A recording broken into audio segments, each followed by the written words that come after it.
Bluetooth mode.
Play the music the moment is calling for, whether it's turning up a party or winding down to relax in the evening. Curate the day's soundtrack with ad-free music listening and offline downloads on Spotify Premium. Tap the banner to learn more.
Assalamualaikum. Halo.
Ay, puta ka. Sabi na nga ba eh.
read the history books given to children in the United States, it all starts with heroic adventure. There is no bloodshed, and Columbus Day is a celebration. Howard Zinn. Common American history often skips over the tougher parts of the country's past. We usually hear about Columbus finding America as a brave adventure that started a new time period. But this cleaned up version leaves out the harsh truths of what happened next. The wiping out of native peoples, the stealing of their lands, and the start of a long process of taking over and settling in new areas. This pattern shows up again and again in American history. The story of the Pilgrims is often told as one about finding religious freedom and working together with Native Americans. But this leaves out the sicknesses they brought and the fights that happened soon after. Even the westward expansion is often talked about in terms of brave pioneers and the idea that America was meant to spread across the continent. But this view doesn't show the full picture. It leaves out the planned efforts to force Native American tribes off their land and wipe them out. The picking and choosing of what to tell is really clear when it comes to slavery. Most history books now mention that slavery existed, but they often don't show how truly awful it was, or how important it was in making the country rich. The cleaning up of history has a reason. It makes a story where America looks special, like a instead of a country built on conquest and exploitation. It lets Americans feel good about their past. But this way of telling history isn't fair to those who suffered in the By hiding how complicated our history really was, we can't fully understand why things are the way they are now, or fix the unfairness that still exists. To really understand American history, we need to face its harsh truths. This means looking at all the bad things done to different groups of people throughout our past. Only by honestly dealing with these dark parts of history can we learn from them and work towards making a fairer country for everyone. Profit built the color line. There is not a country in world history in which racism has been more important for so long a time as the United States. Howard Zinn. Racism and slavery weren't inevitable or natural.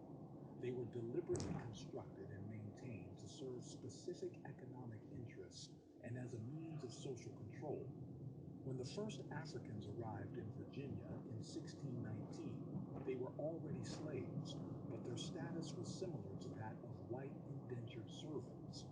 However, as the colonies grew and the demand for labor increased, the wealthy colonial elite faced a problem: how to ensure a stable, controllable workforce. The answer was racism and slavery. By creating laws that specifically targeted people of African descent, by stripping them of their rights and humanity, the elite could justify enslaving them for life. This system not only provided free labor, but it also helped control poor whites. By giving poor whites a group to feel superior to, it reduced the chances of them joining forces with enslaved blacks against the wealthy elite. Now you might be wondering, but surely some people saw this was wrong. And you'd be right. There were resistance movements, rebellions, and people who spoke out against slavery. But the system was so deeply entrenched, so profitable for those in power, that it took a civil war to officially end it. Why does this matter today? It means that racism isn't an unchangeable part of human nature, but something that was created specifically for control and wealth gain. It's not that that's just how things were back then. It's a system that was built, and that means it's a system that can be torn down. Revolution, but on whose terms? The American Revolution was a work of genius, and the founding fathers deserve the awed tribute they have received over the centuries.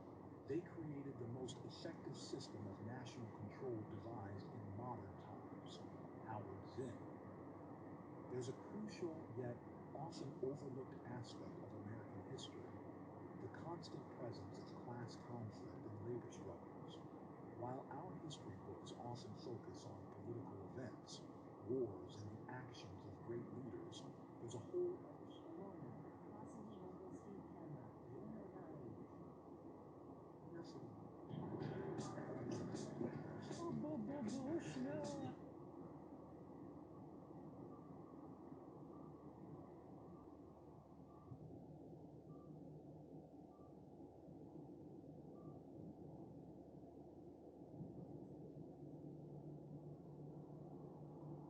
By the colonial elites to make sure that their own power and wealth weren't threatened.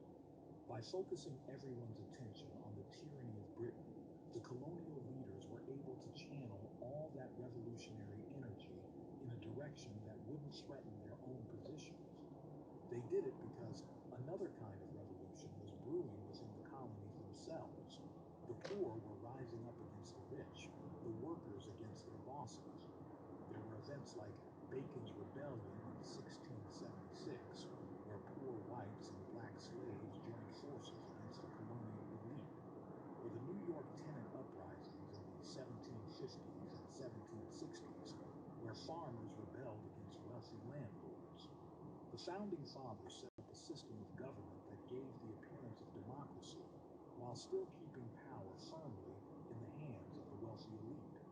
The Constitution, for example, was written in a way that protected property rights and set up indirect election of senators and the president. Fast forward to the 19th century and you'll see this pattern of class conflict intensifying.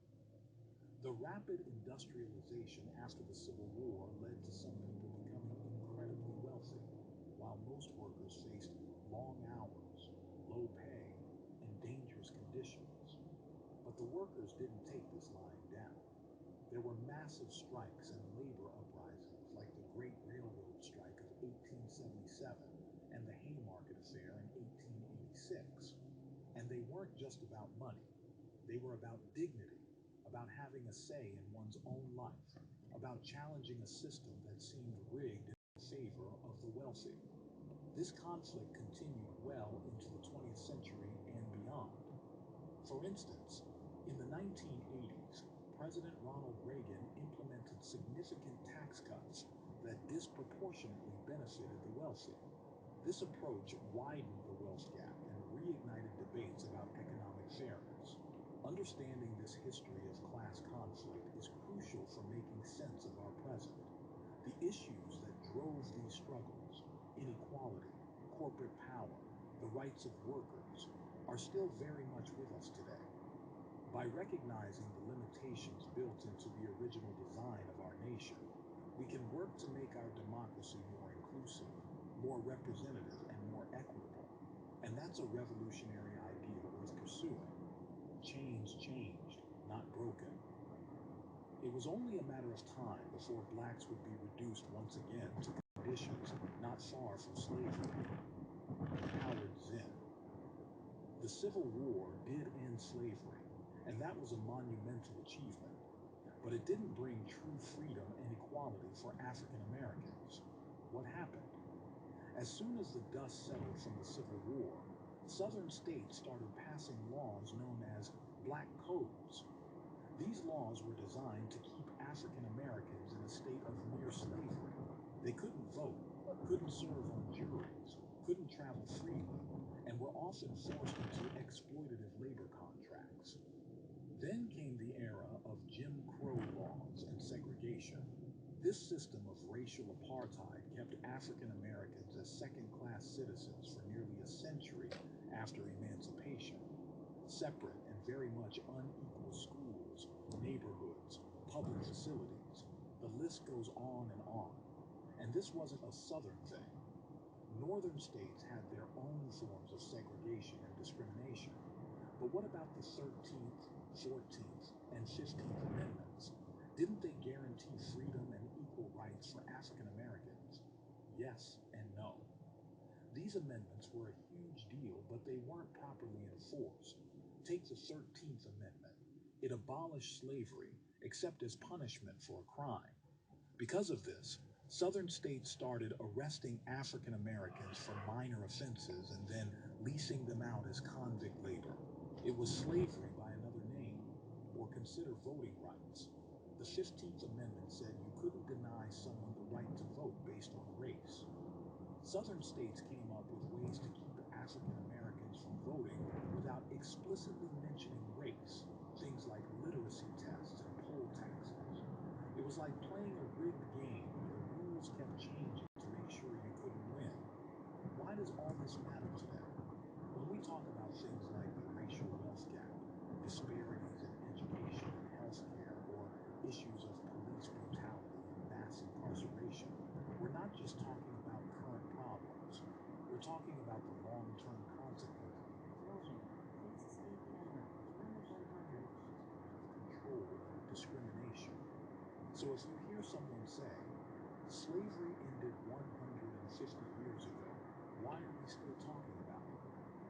You'll know the answer, because the end of slavery wasn't the end of the story. It was the beginning of a new chapter.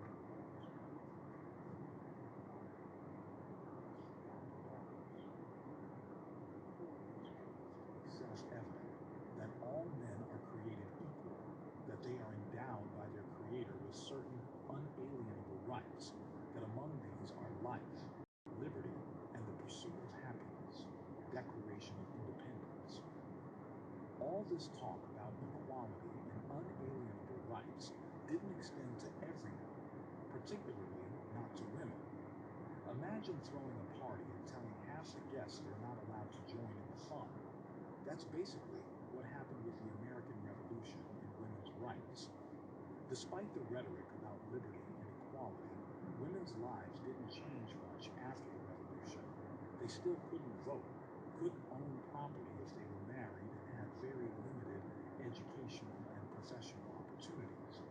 Take Abigail Adams, for example.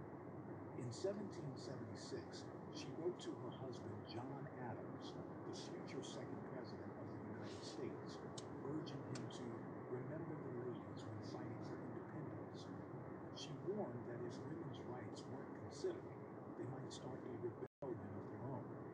But her plea was basically ignored. So why didn't women's status improve with the revolution? A big part of it was that the men in charge simply didn't see women as political beings. They were stuck in old ways of thinking that saw women as naturally suited for domestic life, not public affairs. And giving women equal rights would have meant men giving up some of their power, and they weren't exactly jumping at that chance. But the revolution did plant some important seeds for future change.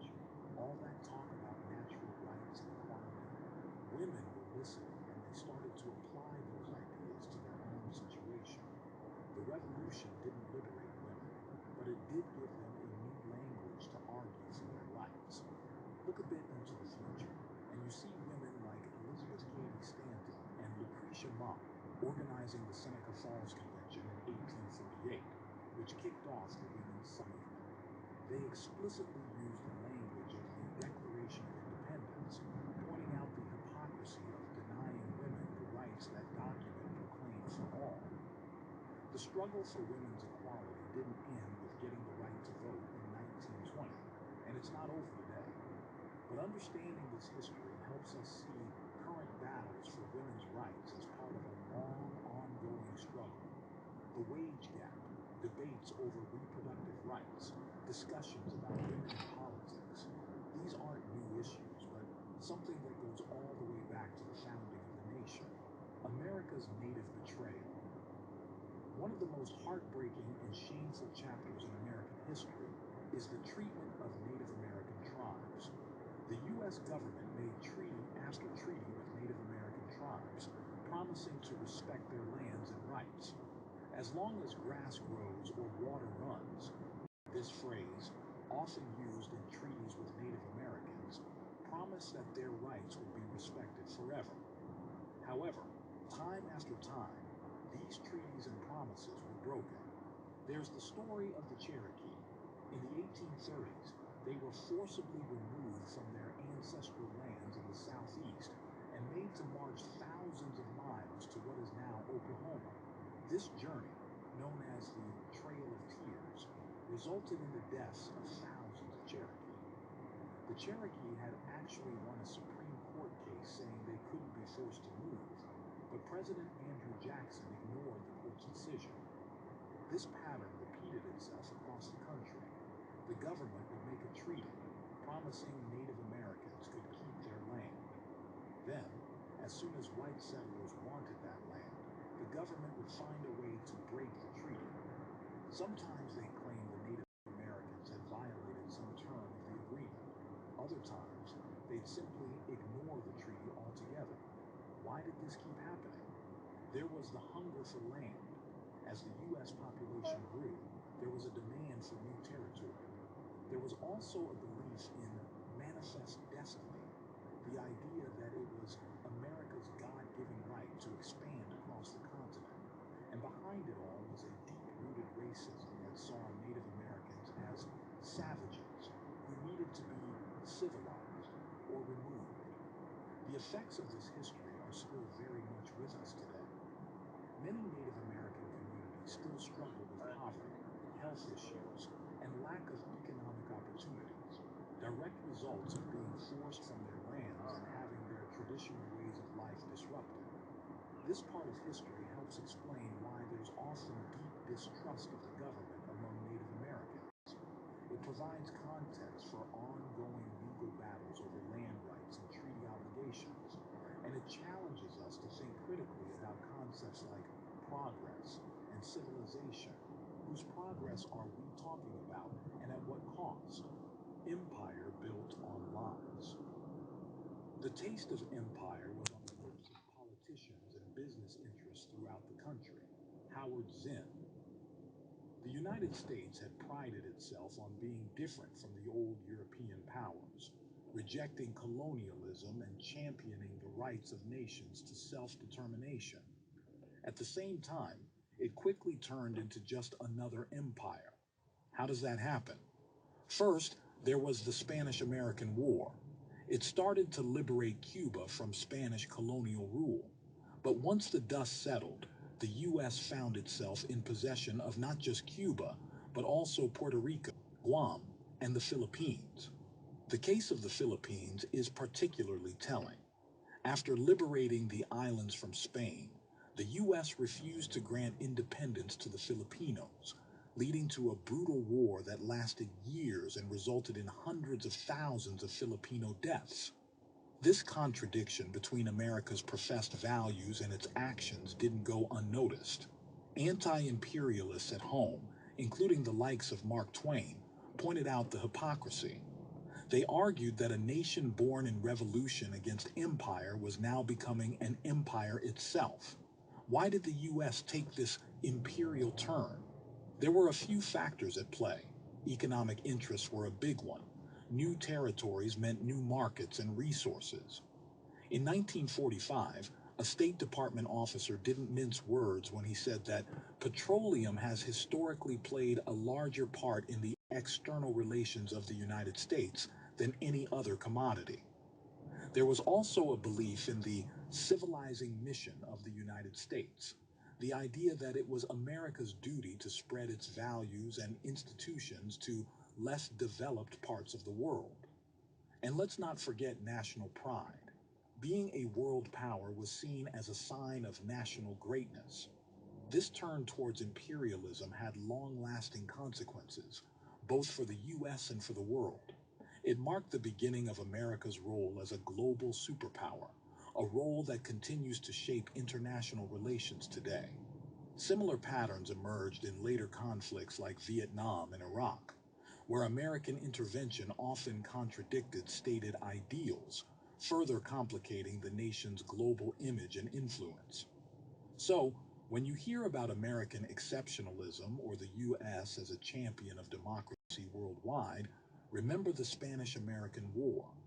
Remember how quickly professed values can be set aside in the pursuit of power and profit. The challenge for us as citizens is to hold our nation accountable to its highest principles, even when it's tempting to ignore them. Good war's gray reality. It was a war waged by a government whose chief beneficiary, despite volumes of reforms, was a wealthy elite. Howard Zinn. The reality behind the noble cause of World War II was complex and often contradictory. Sure, The United States was fighting against Nazi Germany and Imperial Japan, regimes that were undeniably evil. But the economic aspects of the war tell an interesting story too. During World War II, corporate profits soared. By 1944, America's biggest companies were making nearly twice what they made before the war.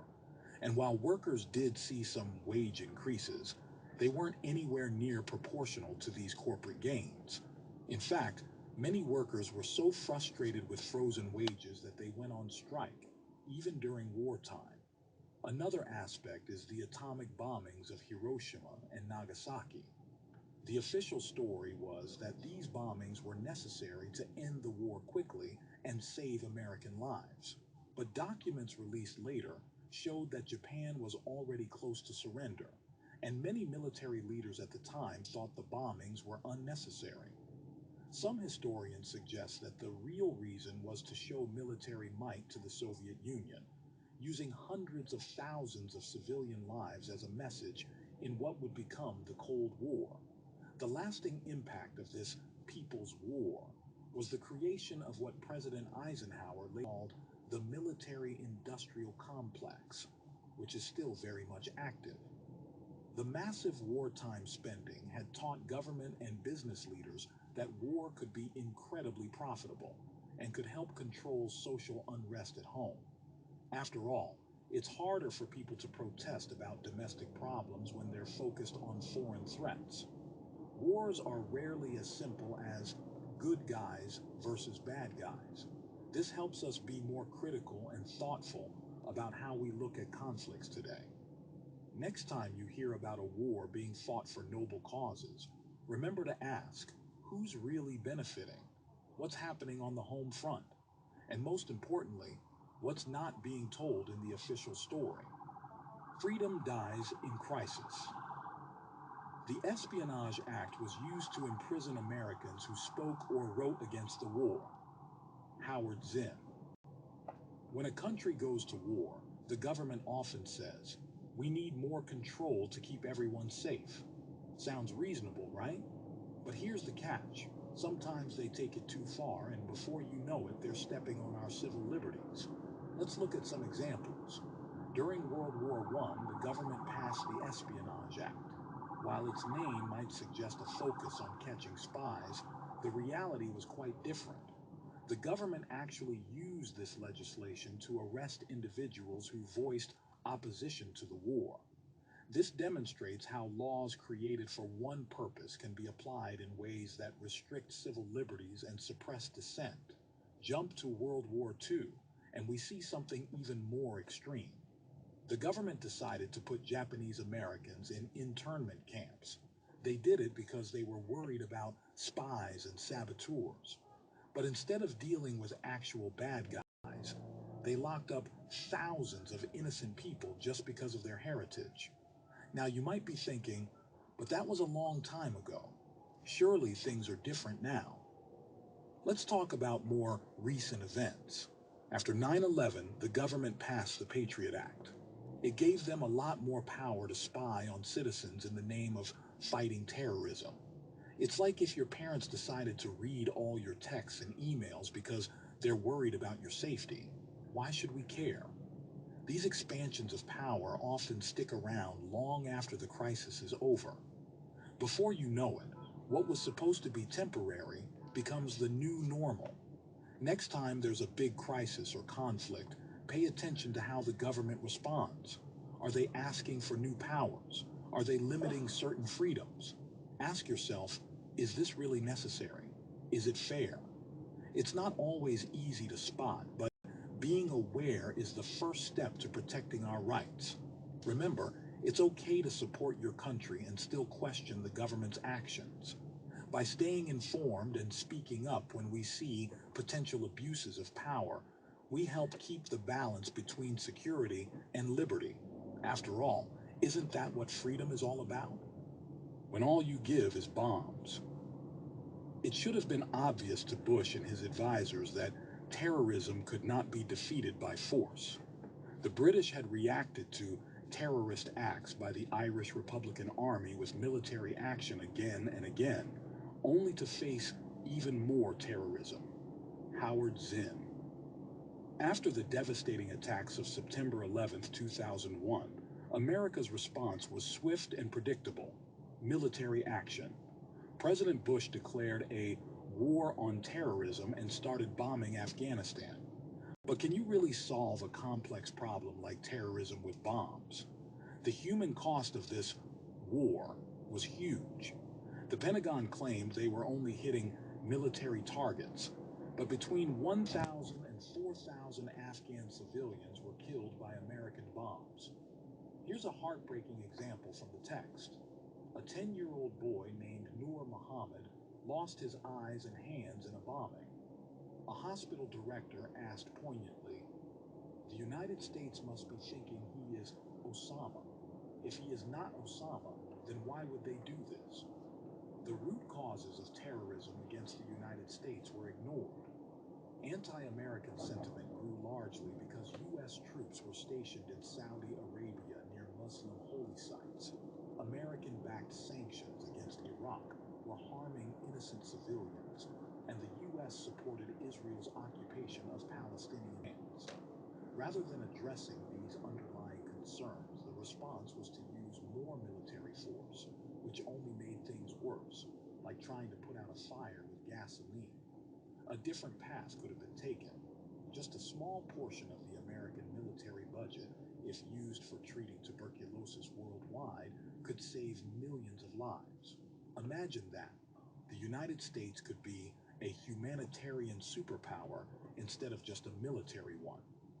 As former Air Force Lieutenant Colonel Robert Bowman said, "Instead of sending our sons and daughters around the world to kill Arabs so we can have the oil under their sand, we should send them to rebuild their infrastructure, supply clean water, and feed starving children." As citizens, we should rethink how we handle international conflicts. Military solutions might seem quick and decisive, but they often create more problems than they solve. And real solutions require addressing root causes and considering humanitarian approaches. Howard needs its guards. These people, the employed, the somewhat privileged, are drawn into alliance with the elite. They become the guards of the system, buffers between the upper and lower classes. If they stop obeying, the system falls. Howard Zinn. The American system stays stable largely because of its the guards, middle-class professionals who keep things running day to day. These include police, teachers, social workers, nurses, office managers, and technical experts. While they're not rich, they get enough benefits to stay loyal to the system. They work between the wealthy people in charge and the poor, helping keep order and carry out rules that keep the current system going. But these guards are in a shaky position. Even with their advantages, they face financial troubles, less job security, and fewer benefits.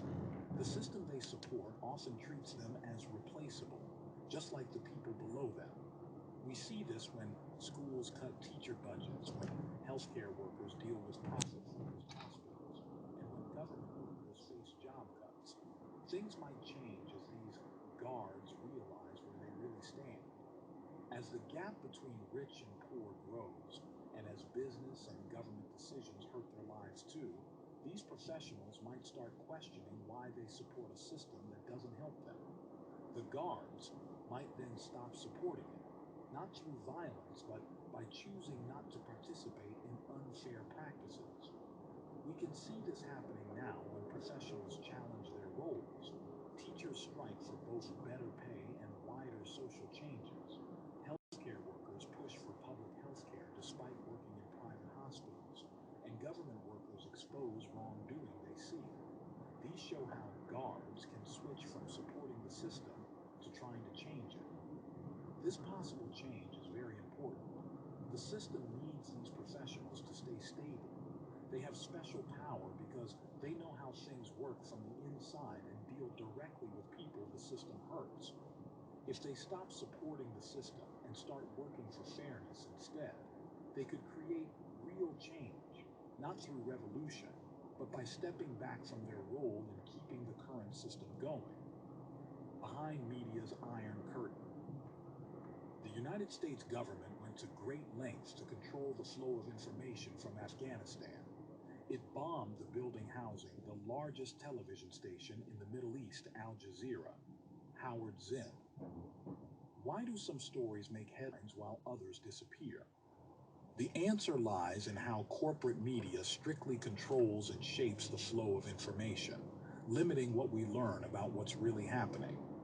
During the Afghanistan bombing, CNN's head Walter Isaacson actually sent a memo to his staff saying they shouldn't focus too much on the casualties. And famous anchor Dan Rather declared, "George Bush is the president.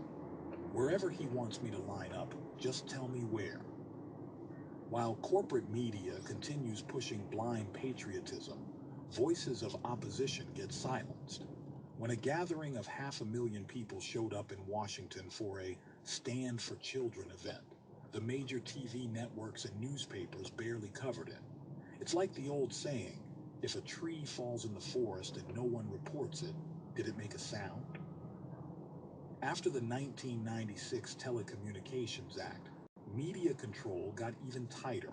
Big corporations merged, like CBS and Viacom in a $37 billion deal. As Uruguayan writer Eduardo Galeano said, "Never have so many been held incommunicado by so few." This consolidation put a handful of corporations into the position of deciding what millions of people get to know. But here's the hopeful part. Alternative media sources keep real stories alive. Street newspapers spread to 40 cities. Community radio stations popped up everywhere. The internet opened new possibilities for sharing alternative viewpoints. It's like water finding cracks in a dam. The truth has a way of getting out. The big lesson is clear. Once we recognize how corporate media controls information, we can make smarter choices about finding different viewpoints and supporting alternative news sources. A truly just system only works when people have access to all information, not just what big corporations want us to know. Two parties, same masters. Whether Nixon or Ford or any Republican or Democrat was president, the system would work pretty much the same way. Howard Zinn. We often think of Democrats and Republicans as being totally different. But what if, when it comes to serious issues, they're more alike than you might think? The bipartisan consensus is like a secret handshake between the two major parties. It's an agreement on certain key policies that doesn't change much, no matter who's in the White House. Let's break it down. Both parties have consistently supported policies that favor big businesses, tax breaks for corporations, deregulation of industries, and bailouts for banks. It's like they're both rooting for the same team in the economic game. And that team isn't always the average American worker. Foreign policy is no different. Whether it's a Democrat or Republican in charge, the U.S. has maintained an interventionist approach abroad. When conflict and opportunity arise, both parties have been quick to use military force or economic pressure to assert American interests around the world. This agreement on main issues has created a political system that often doesn't respond to what ordinary Americans need. This has led to a growing sense of frustration and disillusionment among voters. People start to think, why bother voting if nothing really changes? It helps explain why some people feel left out of the political process. It's why you might hear your parents or grandparents say, "It doesn't matter who I vote for, they're all the same." And it's why we've seen the rise of movements outside traditional political system, like Occupy Wall Street or the Tea Party. Here's a thought experiment. Next time you hear about a major policy decision, try to spot the differences or similarities between how Democrats and Republicans approach it. Are they really offering different solutions, or just different flavors of the same idea? Understanding this doesn't mean you should give up on politics. If anything, it's a call to be more engaged, to look beyond party labels, and to demand that our political system truly represents all Americans, not just the powerful few. After all, Democracy works best when we're all paying attention and making our voices heard no matter what. United for Justice. The idea that people make history and can alter its course, that institutions have human origins and can be changed by humans, is truly subversive. Howard Zinn.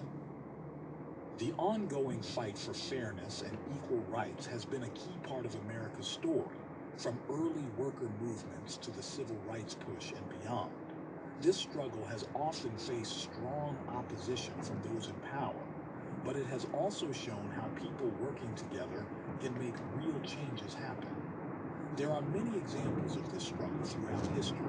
The civil rights movement in the 1950s and 60s, led by people like Martin Luther King Jr., faced harsh pushback, but managed to end legal segregation and win voting rights for Black Americans. The feminist movement of the 1960s and 70s was about equal pay, reproductive rights, and challenging the idea that also the LGBTQ+ movement, from the Stonewall riots to the fight for marriage equality, this community has been pushing boundaries and challenging norms left and right. When people join forces, they can make a big difference. From bus boycotts to protests against the Vietnam War, we see how regular folks can challenge powerful systems when they work together. These movements often started small but grew through the courage and persistence of individuals willing to stand up for their rights and the rights of others. The main thing is, these fights are still going on. As some battles were won, new problems came up.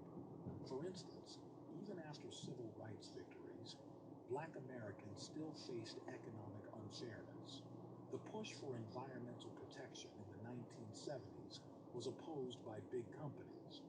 The LGBTQ+ rights movement had to fight for both legal recognition and social acceptance. What can we learn from this? For one, never underestimate the power of regular people working together. Change doesn't always come from the top down. Often, it bubbles up from the bottom. And two, if you see something in your community that needs changing, don't wait for someone else to do it. You might be the organizer everyone needs. American history isn't just a record of past fights. It's a source of inspiration for those still fighting today. It shows that while the road to justice can be long and hard, people working together can make lasting changes in society. Wrapping up. American history reveals a pattern of carefully managed narratives that often hide darker truths. From Columbus's arrival through modern times, the official story frequently glosses over violence, exploitation, and systematic oppression. Looking deeper shows how racism wasn't natural but deliberately constructed for economic gain and social control, while Native American treaties were repeatedly broken as expansion and profit took priority over promises. The American Revolution, while achieving independence, was carefully managed by colonial elites to prevent more radical change. They created a system that appeared democratic while protecting their interests and wealth. This pattern of class conflict continued through industrialization and exists in modern economic inequalities. The aftermath of the Civil War demonstrates how formal freedom didn't bring true equality. Through black codes, Jim Crow laws, and various forms of systematic discrimination, African Americans remained oppressed. Similarly, women's rights were ignored during the nation's founding, leading to long struggles for basic rights that continue today. America's transformation into an empire, particularly after the Spanish-American War, revealed contradictions between stated values and actions. This imperial expansion, often driven by economic interests, set patterns that would influence foreign policy for generations. Even World War II, often portrayed as the People's War, had complex realities. While fighting against undeniably evil regimes, the conflict led to soaring corporate profits, questionable military decisions like the atomic bombings, and the birth of the military-industrial complex. Times of crisis repeatedly saw the erosion of civil liberties, from the Espionage Act during World War I to Japanese internment during World War II and the Patriot Act after 9/11.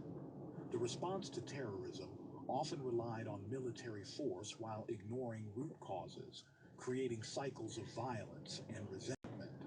The system maintains stability through middle-class professionals who act as guards, though their loyalty may waver as their own position becomes less secure. Meanwhile, corporate media control information flow, limiting public awareness and debate, while the two-party political system often serves the same powerful interests despite surface differences. Yet throughout this history, people have united to fight for justice. From labor movements to civil rights, from women's suffrage to environmental protection, collective action has achieved real change. These struggles continue today, addressing both historical inequities and new challenges. Understanding this fuller history matters because it reveals how current problems emerged and suggests ways to address them. The wealth gap, racial inequalities, gender discrimination, and foreign policy challenges didn't appear randomly, but resulted from specific choices and systems. Recognizing that these systems were human-made means they can be changed through human action.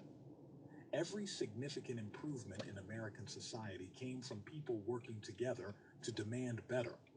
Whether challenging economic inequality, fighting discrimination, or opposing unjust policies, collective action remains powerful. This knowledge empowers you.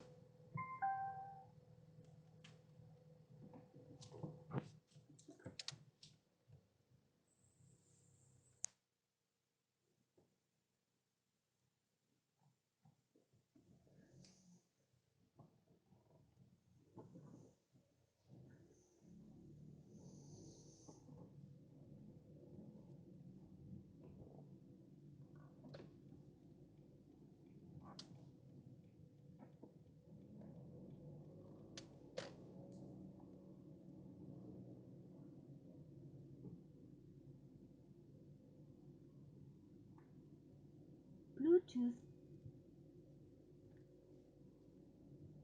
AUX mode.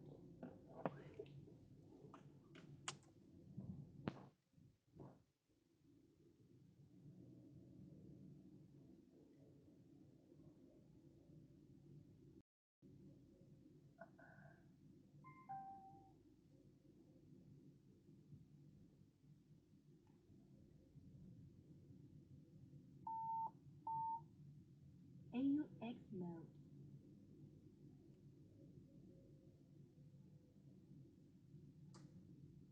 AUX mode.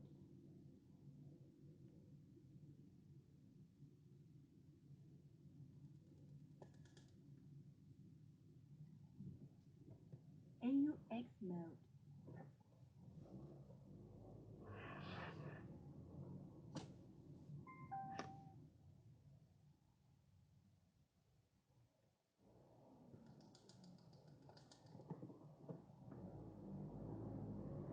AUX mode.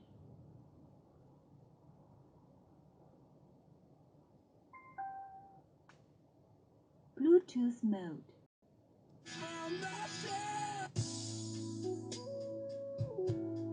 The vehicle ahead has started moving.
Whether you're relaxing at home or out and about, make your music move with you. With Premium, you can download your music at higher quality, listen to songs ad-free, and play them in any order. Tap the banner to learn more.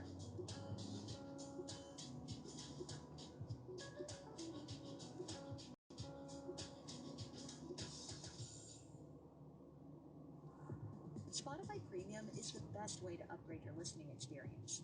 Enjoy your music fully when you play songs in any order. Download them offline at higher quality and listen to them ad-free. It's what your ears deserve. Tap the banner to learn more.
Whether you're relaxing at home or out and about, make your music move with you.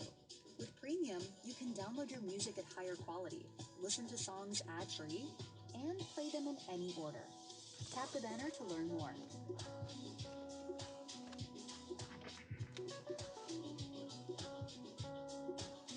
The vehicle ahead has started moving.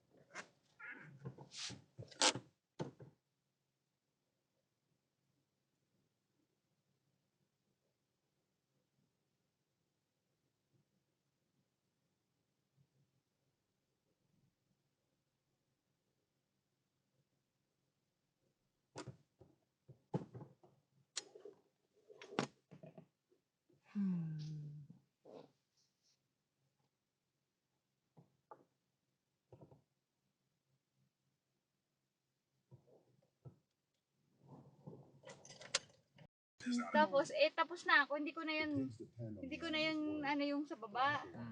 Kumbaga, ano ba? Siyempre, ayoko din iwan si Kati, baka magmukmuk yun.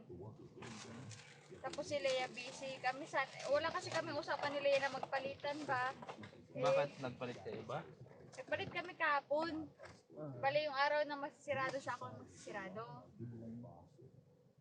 Ngayon, kahapon siya, ikaw ngayon.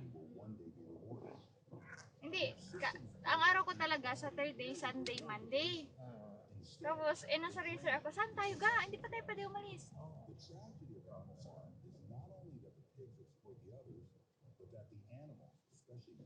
Tapos, ayoko din mag-ano kay Kati na. Game na ba sila? Tapos si Joy. Waiting na siya. In fact, his absence makes him more powerful. Every failure, accident, or broken fence is pinned on him. The windmill collapses. Bakit? Ano ginagawa dito sa inyo? Snowball event. He becomes a permanent enemy that keeps the animals fearful and united behind Napoleon. This tactic escalates into terror. Animals accused of siding with Snowball, dragged before Napoleon, forced to confess crimes they never committed, and executed on the spot by the dogs. The ground runs red while the rest watch in silence, horrified but too afraid to intervene. What began as whispers of betrayal becomes ritualized violence meant to remind everyone that loyalty is not optional. Fear of Snowball and fear of death now work together. The animals, too exhausted to resist, cling to the idea that Napoleon protects them from invisible enemies. The revolution that promised freedom from human masters has turned into a regime sustained by constant threats. The dangers Daan pusa dito sa inyo. Dito sa basurahan nyo. Snowball to traitors in their own ranks. So long as there is an external enemy, obedience feels like survival. The animals accept tighter rations, harsher rules, and unending labor, all in the name of protection from a menace that may not even exist. This shows how easily fear can be manufactured. A society told it is under attack is far less likely to question its leaders. Once fear takes root, even lives can feel like safety. And when survival is on the line, justice, memory, and truth are the first to die. Used up and thrown out. For years, Boxer has been the farm's unshakable force. He hauls stones to the windmill and labors harder than any other animal on the farm. However, Boxer's reward not honor, but exhaustion. One day his body finally gives out, and he collapses on the job. The other animals, devastated, believe he will at last be granted rest. They dream of him living peacefully, grazing in his final years. Instead, a van comes to collect Boxer. It carries a grim label, the slaughterhouse. The animals cry out, but Boxer is too weak to break free. The doors close, and he is carried away to his death. Afterward, Squealer insists there has been a mistake. He claims Boxer boxer was sent to a hospital and died with dignity. The truth is buried beneath words, leaving only grief and confusion. What remains is a chilling realization. Even the most faithful are disposable when their usefulness ends. Boxer's death shows the system's true face. It's not built to care for its members, but to consume them. His life proves that loyalty without limits is dangerous. Devotion can be twisted into fuel for those in power until nothing is left but a body too broken to resist. Societies Ay, often nako. glorify loyalty, Pagkikiri. but when strength runs out, many are left Laser ka? ignored, laser. replaced, or discarded.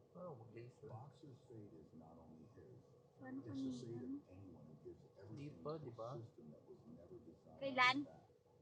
So, Some are more isang buwan equal pa, than di ba? others. Yun pa Years ba? after the rebellion, the farm is unrecognizable.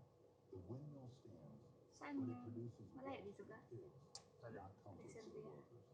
The animals toil harder pakain than they natin? ever did under Jones, with less food Hindi, and no malapit relief in na, no? sight.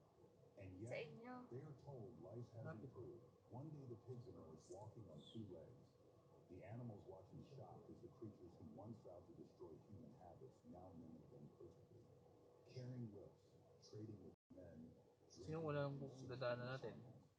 the seven commandments vanish, replaced with a single line. Ikaw. All animals are equal, but some are more equal Si than ano others. muna? The revolution has devoured itself. Si Joy kasi Peering through the farmhouse window, pala, the para animals hindi see birds and humans dining together. Wait lang nga. Alexander Coast. Sino 12 minutes nga lang dito ga. Oh. Malapit lang yung mas malapit yung actually So dito. pupunta pa tayo kay Joy. Labor is Dito si below. Joy. What this shows is not Age just clinic. betrayal, but Sa clinic ba? Oo. Si Joy? Oo. Ako pinahintay siya. Para isang daan lang sila ni Shell. Ah, magkasama lang sila? Hindi pa. Age clinic, tapos daanan natin doon.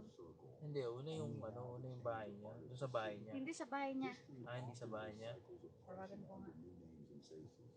Hindi ko na pinapunta sa bahay nga. Kasi ano ba, para isang daan lang. But the pattern repeats. Privilege concentrates. Labor is exploited, and the dream of equality fades into another version of hierarchy. Day, asan ka? Diyan ka sa age. Tragedy is not only that they were betrayed, but that they ended exactly where they began. Joy, huwag ka nang umalis dyan sa age. Diyan ka namin daanan, ha? Wrapping up. Oppression Tawag nito ako kasi magsirado, tapos nasa laser ako ngayon. Ngayon ito sila dito sa baba, may procedure pa ba? So ayoko din iwan si Kati magsirado, kaya ini-endorse ko sana kay Leia. Ngayon hindi pa sinasagot ni Leia.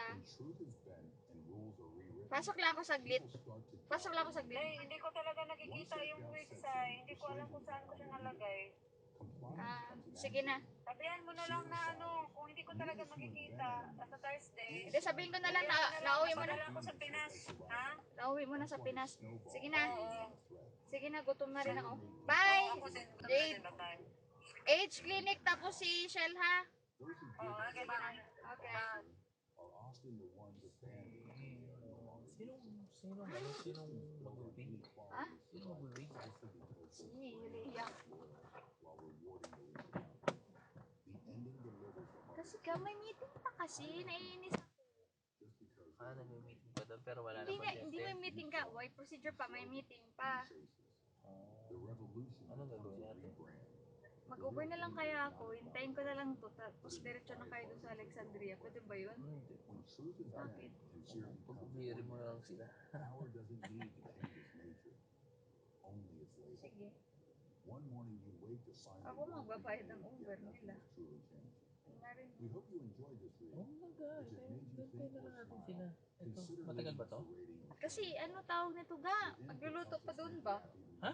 Magluluto pa doon. Sa orderan? Eh, order na muna tayo. Tumawag tayo, tapos order tayo. Ga? Pwede yun. Wala nga pang tawag. Ako, tatawag. Anong number? Wala.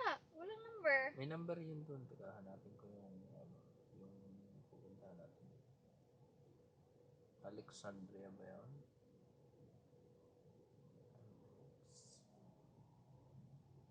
Ito. 3.7. Closest 11 p.m. ga. 11 p.m. sila nagkasara. Abot pa tayo. Ito yung number. Oh, tawagan ko. Mura lang naman pala. Fish Restaurant de Villa ba yan? Hindi. Fish Restaurant Alexandria. Yan ba? Saan? Oo nga. Mura lang.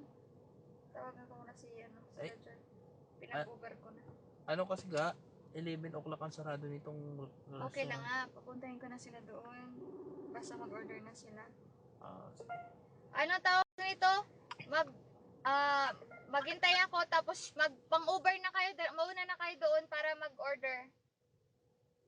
Hindi, nadaanan nyo na lang kami. Hindi nga kasi nga, wala pa. Kami masisirado. Baka maabot kami ng 10. Dito. Di yata pumayag si Leia na siyang magsisirado eh. So, mauna na kayo doon. Mag-order na. Magbubook ako ng Uber. Kukunin si Joy. Tapos daanan si Shell. Tapos mauna kayo doon sa restaurant. Tapos mag-order na kayo. Maghihintay pa naman. Sige, sige. Kaya ako na mag-book. Ano bang address nun? Fish Restaurant Alexandria. Fish, alam ko, lapit lang yun eh. Kaya nga. Malapit lang yan, Joy. Sa Uber, baka malapit lang yan sa Dahil kapatid. ako na ba mag-Uber kay mga connecting pa kayong dalawa? Connected eh, baka masira pa ako. Ha? Sige na. I-over mo na. Ang hirap naman. Pag ano. Tama ba to? Fish Restaurant Dabiada? Oo ga. Ito yan o. Fish. Patingin. Yan. Kukunin si Patingin Joy. Patingin nga ng location. Ay, hindi pa na age clinic. Age clinic pala. Tapos si, doon lang din sa Hanay na yun, di ba? Oo. Yun naman pala. Age clinic. Tapos ayun. Tapos dito ba sa taas?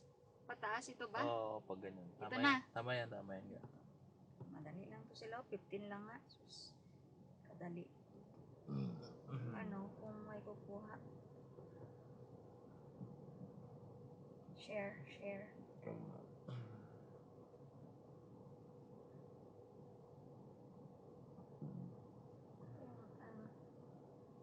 Hindi umaayon yung panahon. Pero ayan, natin masirang araw. Gutom tayo. Oo, kakainin. Mm. Kain tayo. Tayo! Ay, ang ganda ng ibig! Ilalim. Parang? Nana?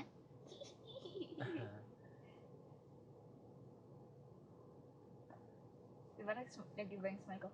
Saan yung jawline ko?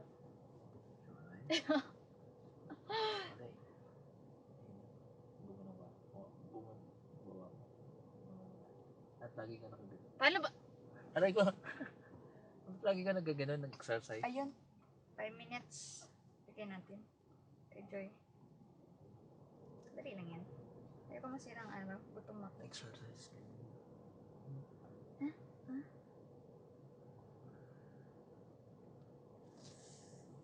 Pagod yata si Joy. Baka eh. Baka marami siyang ginawa. Ano pinag-meeting natin ha? Yan. Sino nag-meeting? Hindi ko alam. Okay lang maghintay hanggang 10. 1 hour, ano yan ha. Pag ayaw, edi wag. Pero lang naman dito na. Mauna na lang sila doon. Kaya, lang naman ng kasi iikutan pa natin sila. Nagal pa tayo. Ay kung wala dito, diretso na tayo sa restaurant. That's a good plan. Of course. Harapos ka na? Planner eh. Aray ko. Daan muna ako doon. Pwede na? Hindi. Punta ka muna kan. Ayoko pumunta ng nakasibilyan.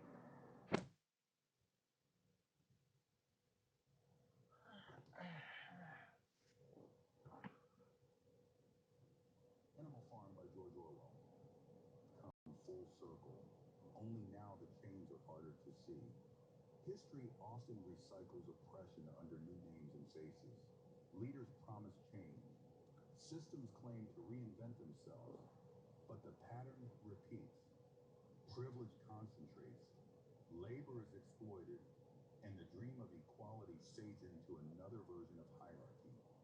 The animals' tragedy is not only that they were betrayed, but that they ended exactly where they began, unable to tell their rulers apart. Wrapping up. Oppression rarely begins with open cruelty. It starts with the excuses we accept and the silences we allow. By the time power shows its teeth, the ground has already been prepared. Language is the first battleground. When truth is bent and rules are rewritten, people start to doubt their own memory. Once that doubt sets in, persuasion is no longer needed. Compliance comes naturally. Fear follows. Leaders who invent enemies, inside or outside, make obedience look like survival. That's why Snowball had to remain a threat. Fear made people overlook hunger and hardship. And then comes exhaustion. Those who give everything, like Boxer, are often the ones abandoned when they are no longer useful. Systems built on inequality survive precisely because they drain the most loyal while rewarding the least accountable. The ending delivers the hardest truth. Hierarchies do not vanish just because they are renamed. Privilege finds new forms, new slogans, and new faces. The revolution becomes a rebrand. The real danger is not in loud oppression, but in the quiet bargains that go unquestioned. When truth is bent and fear becomes ordinary, power doesn't need to change its nature, only its language.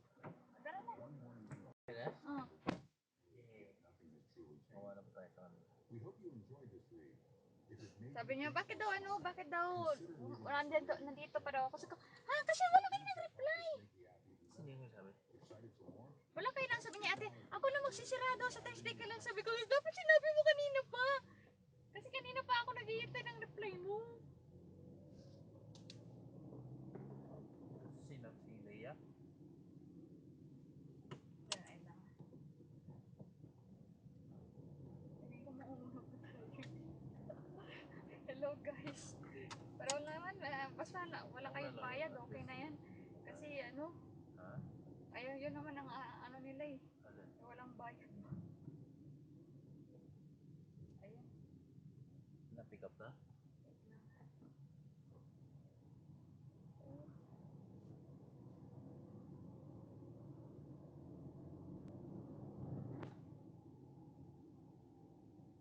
Saan man to? Wait lang ha.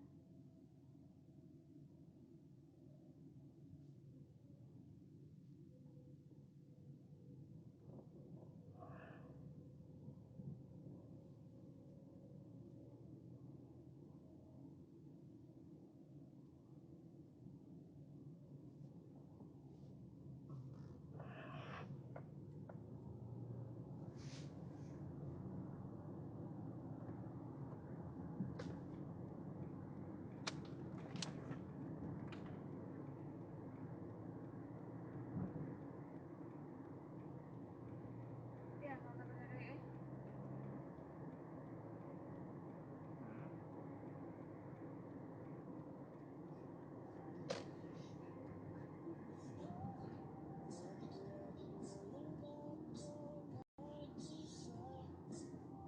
Sa mga araw mo, di ba sa mga pakiramdam mo? Hindi naman. Kagabi lang.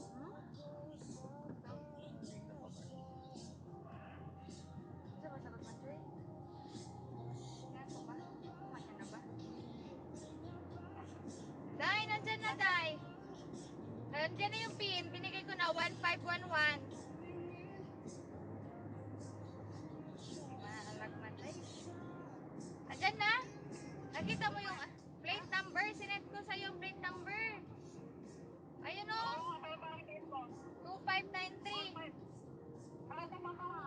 2593 ang ano, tapos tapos ang code 1511.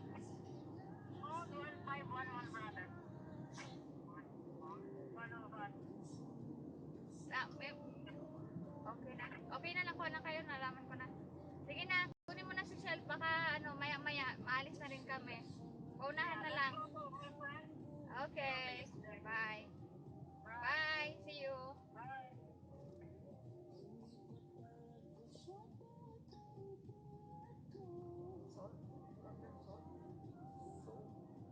Bakit hindi siya sumagot? Sino? Hindi niya hawak ang phone niya. Sumagot na siya. Oo nga, hindi. Sabi ko nag-message ka. Kaya kita nakita, Day. Ha? Gusto tinignan. Kaya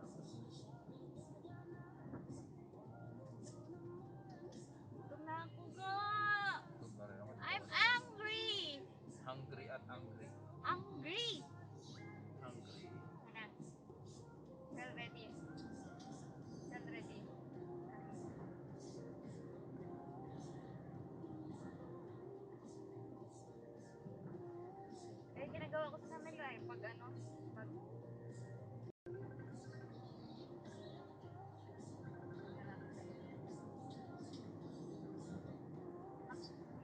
Day! Malapit na dyan si Joy. Nasa ano na siya, Uber.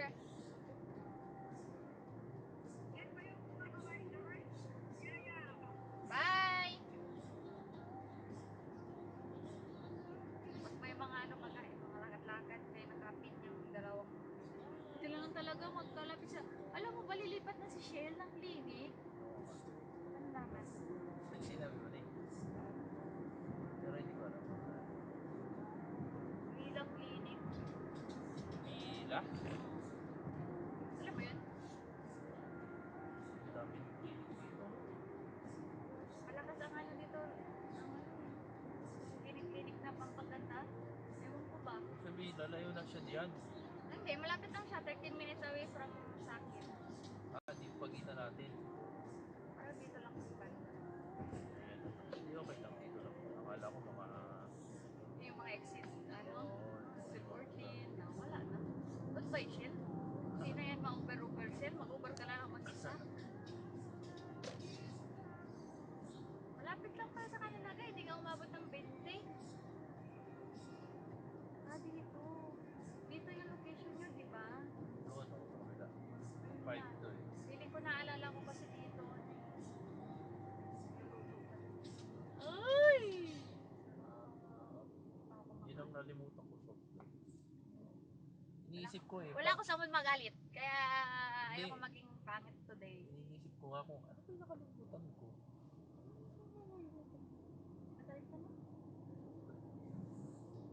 Sabi ko, nandiyan na sa'yo suka at soft drinks. So ka lang. Suka. Dala ko na yung suka. Inulit ko ulit. Wala eh. Eh, dyan na lang tayo bumili sa mga ano. Mahal ba doon? Hindi naman. Sayang kasi yun. Diba natin na yung ano, naiinom yung ano, barbecue ba? Bibili tayo dyan. Bakit tayo bumili dyan? Para, Pwede man doon. para Barbie ka nang iinom natin. Huwag na ako. Masarap ang ano doon. Soft drinks. Uy, prito pa naman yun. Prito lahat. Prito lahat yun ka. Prito lahat. Parang may iba naman. Alat pa naman. Ewan ko lang baka din timpla kasi dati ano eh.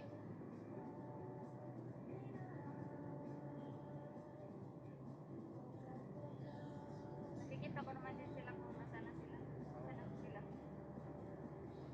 9:50. 9:50 drop off. 9:46. 3 minutes mo na ba tayo? Hi guys.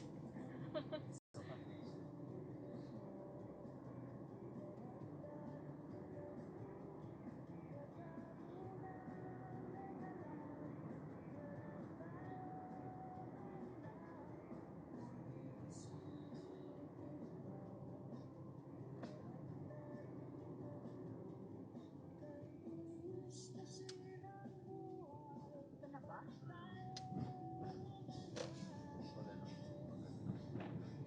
Parang naalala ko nga eh, na ano yung mga ganito na yung harap nun.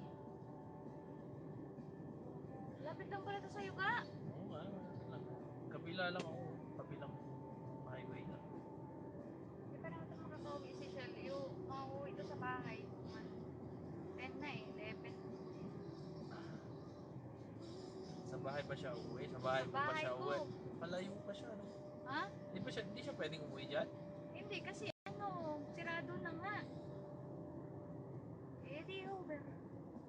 Hindi. Ihatid naman natin siya. Bakit hindi na gagastos? Eh kasi nga ayaw natin gumastos, wala din daw siyang pera. Ito naman yung ano lang naman to, yung Nakati ko na nga likod. Malagda. ito na nga.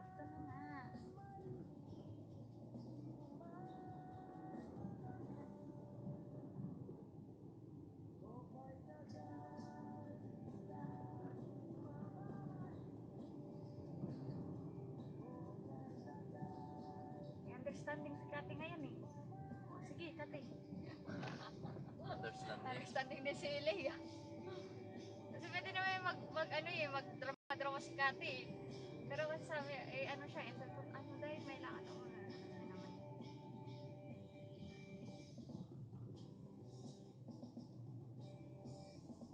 Bago na to. Ha? Bago na. Bago na itong bahay. Oh? Sana ba? Ayan na nga. Ay, sana ba? Ito. Ito ba yan? Oo. Ito Yan. gusto ano? Baba na ako para mag-order. Mag-parking ka na lang. Ha? Sige ka. Diyan kayo kumain? Oo. Yan yung may-ari nung ano. Ano may? Hindi ah. Yung may-ari yan doon sa Alcofia. Doon sa may localizer. Ano lang to? Puto-puto lang. Para lang itong isdaan natin.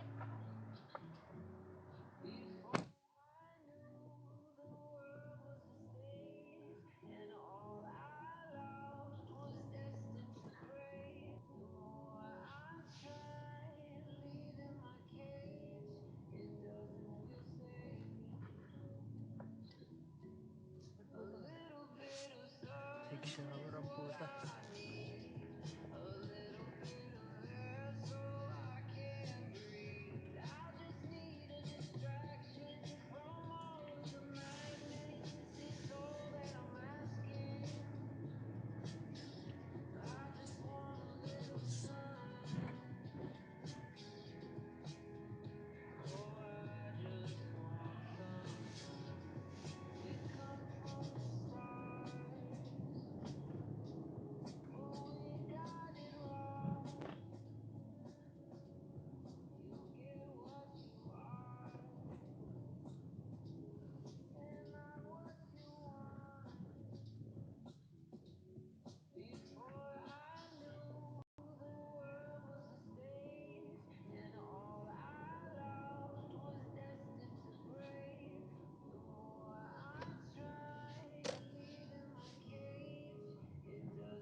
The vehicle ahead has started moving.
The vehicle ahead has started moving.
The vehicle ahead has started moving.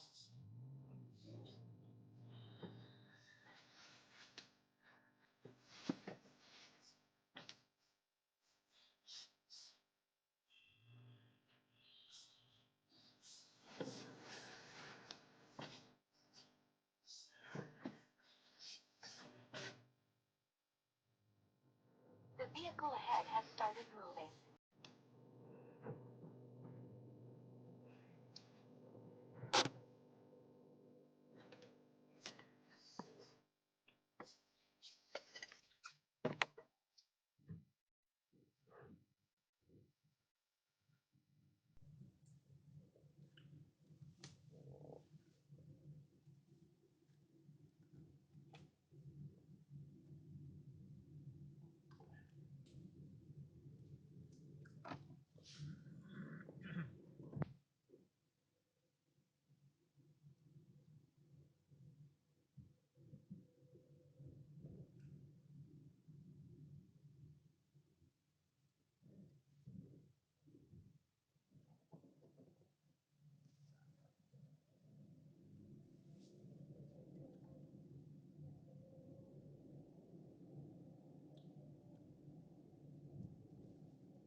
Bluetooth mode.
dito na. Dito na.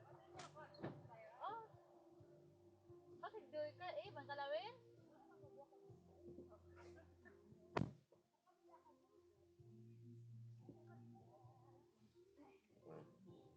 Ay, Diyos ko, nag-gym man to eh. Tinatamad lang.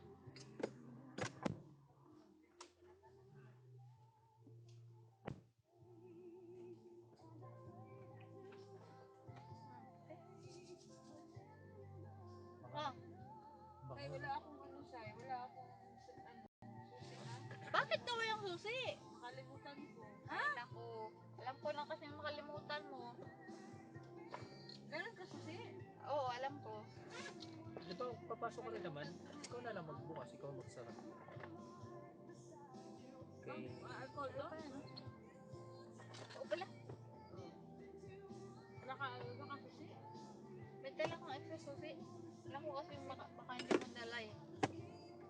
Saan yung susi ko? Nandun sa'yo, di ba, di?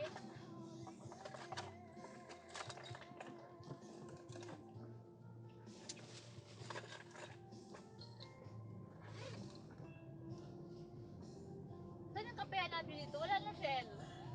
Ayan. Susi? Dito kayo nagkakape? Oo, dyan. Yan. Ayun ba? Gusto nyo magkape? Eh, o tama. Doon pala tayo kumain. Pero, di.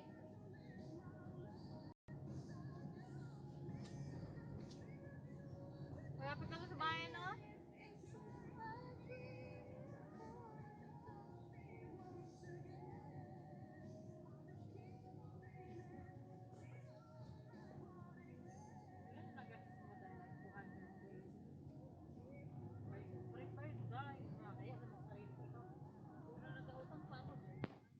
Oo, nag-uutang ka pa rin.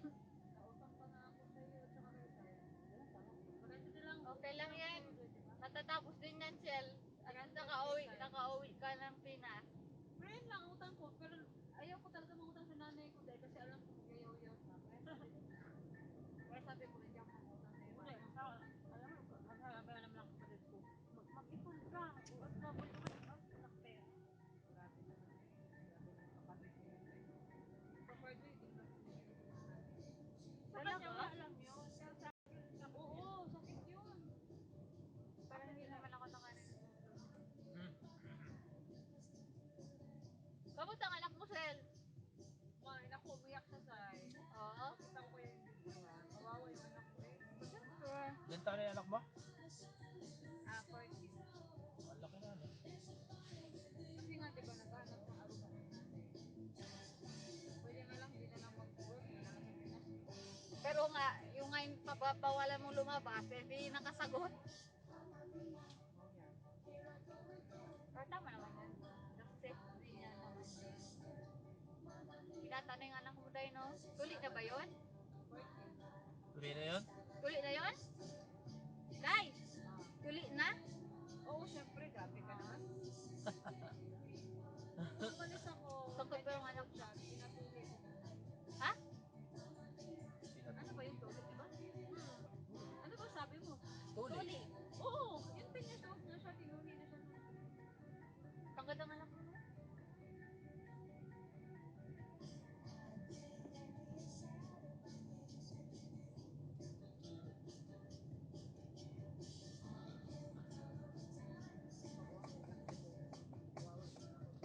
Lalaki. Well, in fairness, Sel, nung nakita ko doon sa video mo, Sel, halos buong barangay yata naghatid sa'yo eh. Oo, sobrang nilak mo lang. Grabe. Love ka naman talaga. Isang barangay. Tapos sumunod isang barangay din. Oo, alam mo, Galing. talaga ako. Ikaw din, no? Yo. Isang barangay. Ikaw, Joy? Akala mo hindi ka naman health plan ako. Last year, yung pick-up namin puno. Ngayon, nag-all-fire myself ako. Nakatanda lang ako, nandiyan ka na pala, sabay ka na. Ay talaga, kasi dahil on the way pa lang, nag-gastos ko na nun, parang nasa isang. Sinabi mo nga, di ba? Sinabi. Makain, oo. Saka dati kasi, ako, maligas, hindi ako bumaba ngayon. Sa Manila, nag-Manila ako, di ba? Alam ka naman sunod nila ako sa Manila. Pero nag-stay ka pa ba sa Manila? Oo, sa araw.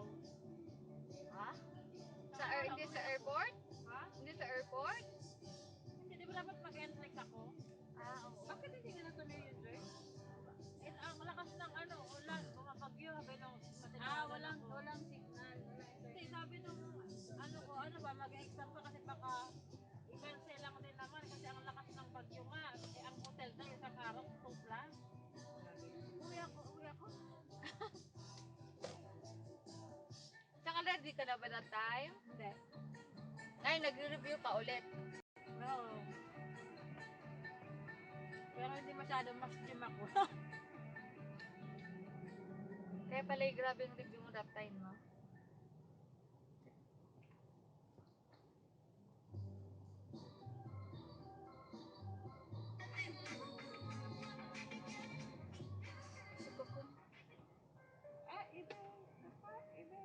Kain na, babe.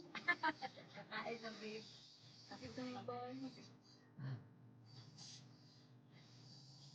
Ang lapit lang pala lang sa bahay mo. The vehicle ahead. Kaya siya lang nandit. Diyan lang banda. Ikot lang. Ito.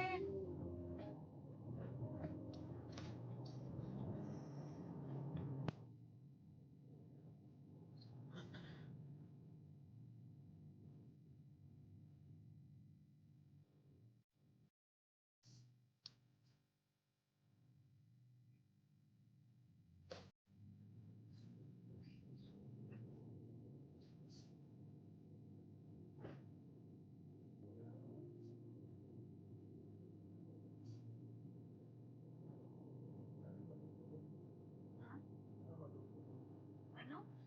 Kaya nga. Kaya dapat ano muna. Lakad dapat muna. Para matutulog.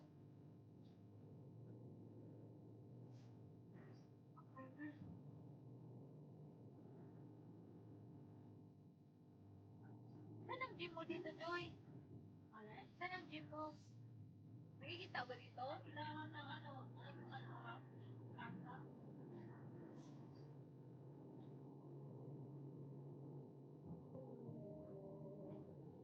Mga malayo ko sa age?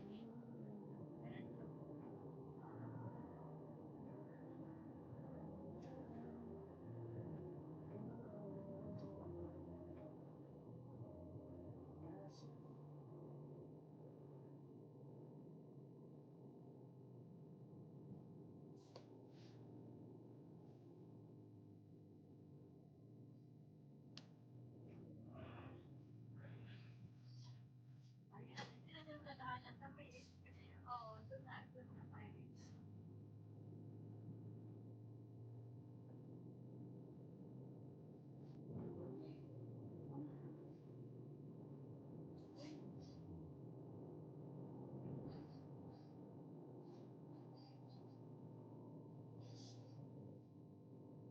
Alam mo yung ano, yung coffee, ay yung tea pot na pinagtatambayan natin ng winter dive?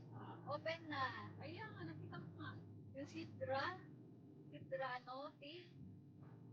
Bakit sila nag-close? Baka nag-close sila pa kasi di ba nung winter, ano yun? Kaya dapat ito ganyan.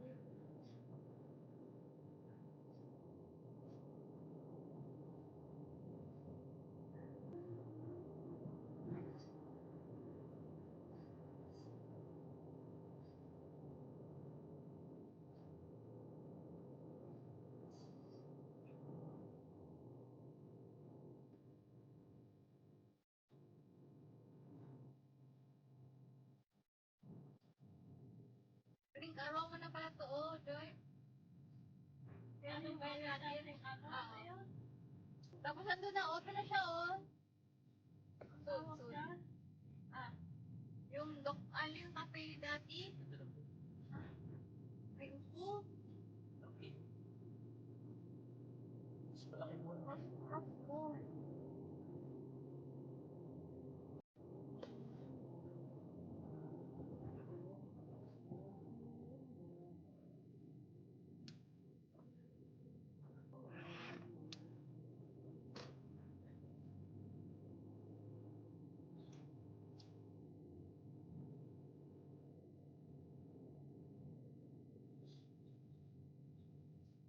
Malaki ba yung bigayan dun sa ano?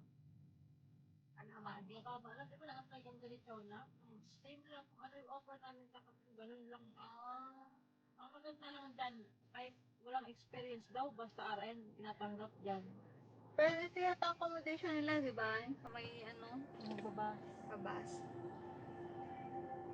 Nakatawa yun, no, lahat na-apply namin ni Chona, tapos ako yung na-retain sa rin.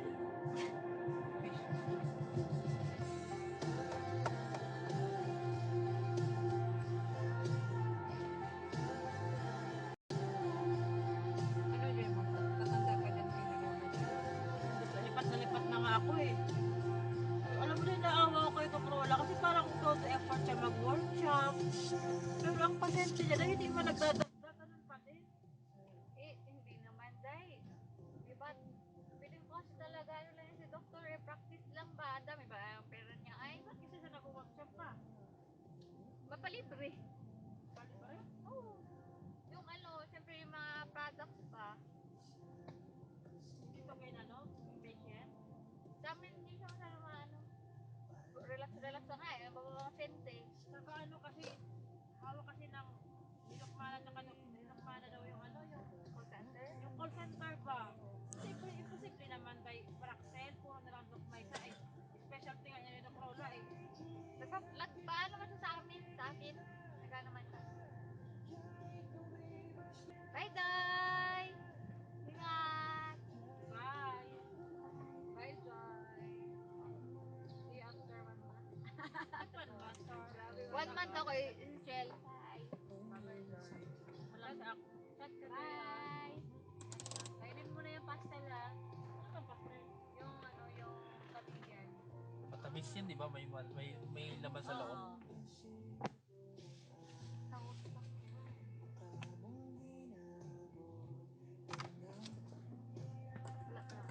Buksan natin kita. Wala na. Niyat. Hindi, buksan natin. Malamig eh. Eh? Oo. Huwag tayo mag-aircon. Sige nga. Ay, buksan mo bitala mo, Shell. Ha? Hindi, okay na to. Ay, bakit? Hindi na kasi ano eh. Hindi na mainit eh. Mahangin na. Wait lang. Tangay mo. Kailangan na ng fresh air. Ay, malamig na no? Fairness. Kaya pala nilalamig dito.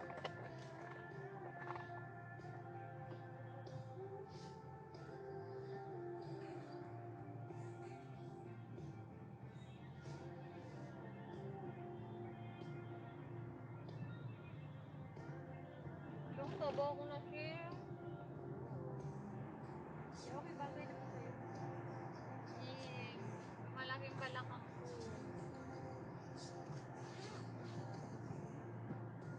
Malaking balakang, lumalaking didi na. Hindi lahat. Laki lahat.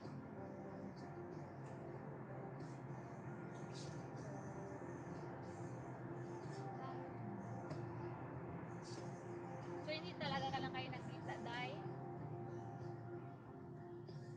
Pero nag-usap pa rin kayo? Sino? Si Ay, ano? si ano?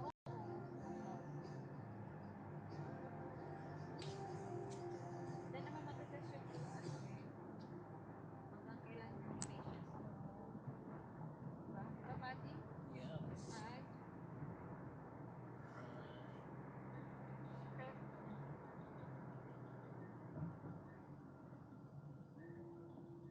Maganda ang pagka-picture ni ano siya, si Chelsea na siguro magaling talaga siya mag-project.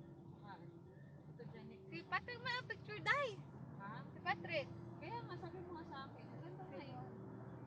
At tapos ang ano ba, ang seductive niya doon, ang clear. Ang ganda talaga siya. Si Sayang nag-direct nun. Perfect talaga siya. Perfect na perfect. Kaya mo yan, Jen. Kaso lumatigas na yung kataon, kaya mo yan. Huwag mo na ano yun, 1,000 plus, hindi nakalag, Alam mo, apat lang.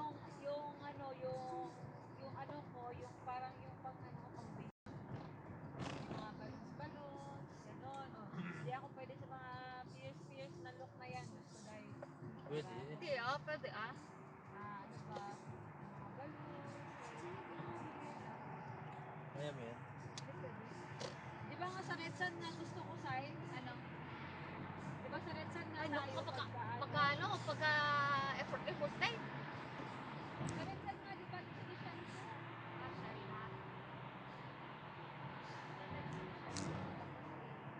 Mag-roll ka na lang naman ulit, Shell. Mag-roll na lang. Kaya yung sa'yo, pagpunta natin doon, ano, hindi kayo ma-project. Kaya nga. Ano na lang? Lipat-lipat, gown-gown. Mag-gown ako ng konti. Ay, hindi siya gown dress. Ganda yung ano, alam mo yung Yung red dress. Skin outfit, dalawa lang ako. Nag-reserve ko nga diba sabi ko? Hindi, maganda siya eh. Ano, lang, 1 and 2. Lang. Wala siya ba? Parang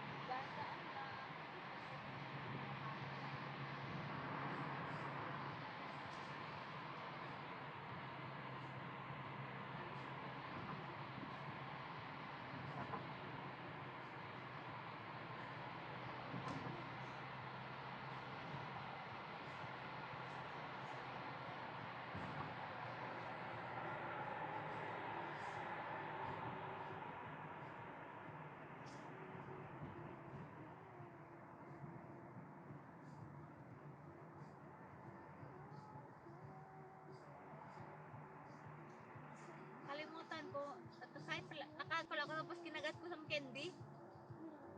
Babasag yan. Basta sila mo yan? Mapapasag. Acrylic lang yan eh. Manipis na acrylic. Akala ko hindi ulit. Mapapasag tayo. Pero ano naman, gagawin niya, libre lang naman daw pag nasira. Ulit daw ulit. So papakas ka ulit. Kaso balik-balik doon. Kung layo-layo. Sabi din mo pinakalagay na. Gawa ko daw yung electric. Saan? Anak mo? Oo, yung ano, yung nag-picture ba? Yung microphone gamit. Yung ano, yung sa ano? Bada? Hindi. Sabihin natin ngayon. Di ba nga nakawak ko kita? Oo. Akala mo po may electric dito.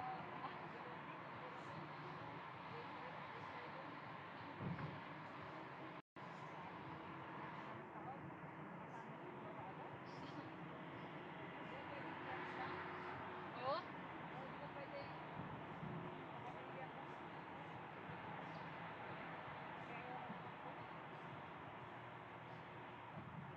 Hindi naman, no need naman mag-explain. Pero kailangan ko talaga explain kasi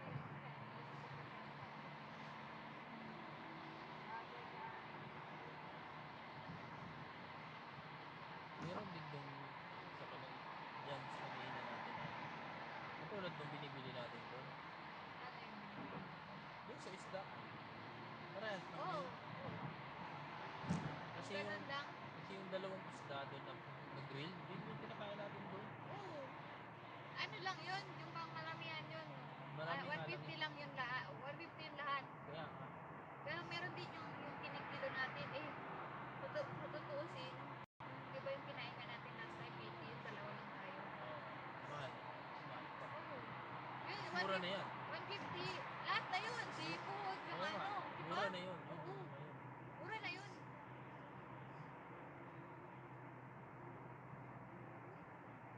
Pag kaya na mga apat, di 4 or 5. Ito. Saka meron ng taho, may ano. Mura na. Tapos may tubig naman na.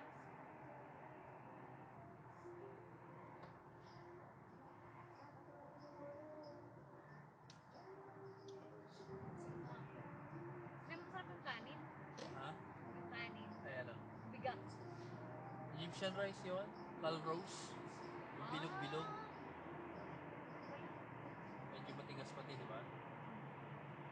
Pero masarap. Hindi mabigat nga yung pati. Calrose yun.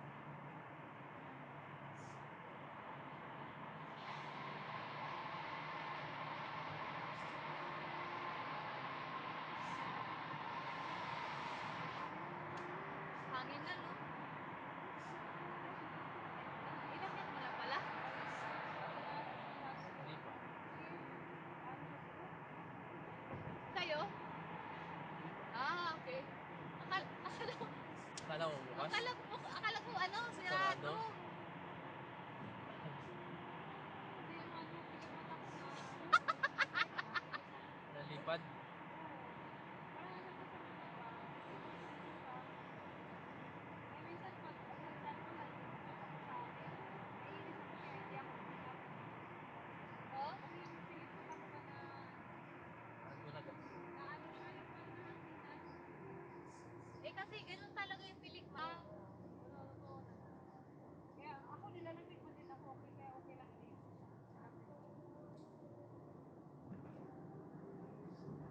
Hindi na mag-camping. Magka-camping ulit tayo? Oh, sure. Kita ko sa kanto. Try natin sa isama sa Princess. Magbabakasyon sa Princess sa December 9. Wala na. Kailan pa yung camping natin? Mga ano, September. Mga November. November, pwede na. Depende sa lamig. Pwede Kasi na dahil November. pangit yung sobrang lamig doy. Kaya nga, okay na yung December. Depende kung kailan darating ang winter. Kaya na naman yung pinakaayaw ko ba? Uy, 25 na kanina Yung sa ba gabi siya ang pinuntahan ano. niya nila kuya or iba na naman? Iba naman. Okay, kasi yan iba na naman.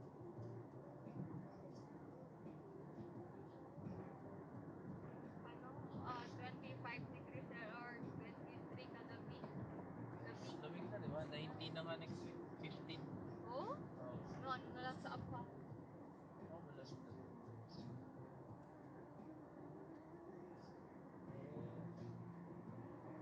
Ay, nag-chat yung ano sa'yo, yung HR sa... Saan? Yung HR nyo dati? Kay Miss Noha? May bago na silang clinic. Oo, ano pangalan?